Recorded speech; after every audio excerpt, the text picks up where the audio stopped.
पतन के नवाही गांव करमपुर हांस में सजा फ्लड लाइट क्रिकेट मेला। Super 8 flood light county cricket मेले में सुखेरा लायंस ने चंदपीर बादशाह को सनसनीखेज मुकाबले के बाद फाइनल की जीत अपने नाम कर ली। काउंटी क्रिकेट मेला में शहर समेत दीगर इजला की 32 टीमों ने हिस्सा लिया। मैच देखने तमाशाइयों की बड़ी तादाद उमड़ आई। Super 8 flood light county cricket मेला में फाइनल गुज़िश्ता शब सुखेरा लायंस और चंदपीर बादशाह की क्रिकेट टीमों के माबैन खेला गया, जिसमें सुखेरा लायंस ने पहले खेलते हुए मुकर्ररा 8 ओवर्स में 61 रन बनाए। जवाब में चंदपीर बादशाह की टीम ने भी मुकर्ररा ओवर्स में 61 रन बनाते हुए मैच बराबर कर दिया।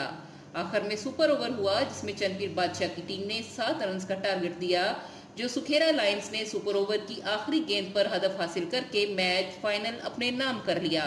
मेहमान खुसूसी Muzaffar Iqbal advocate, chairman municipal committee Pakpattan ने विनर टीम को मोटरसाइकिल और रनर अप टीम को 20,000 नकद इनाम दिया, जबकि सुखेरा लायंस के खिलाड़ी अमीर हमजा को टूर्नामेंट का बेहतरीन खिलाड़ी करार दिया गया।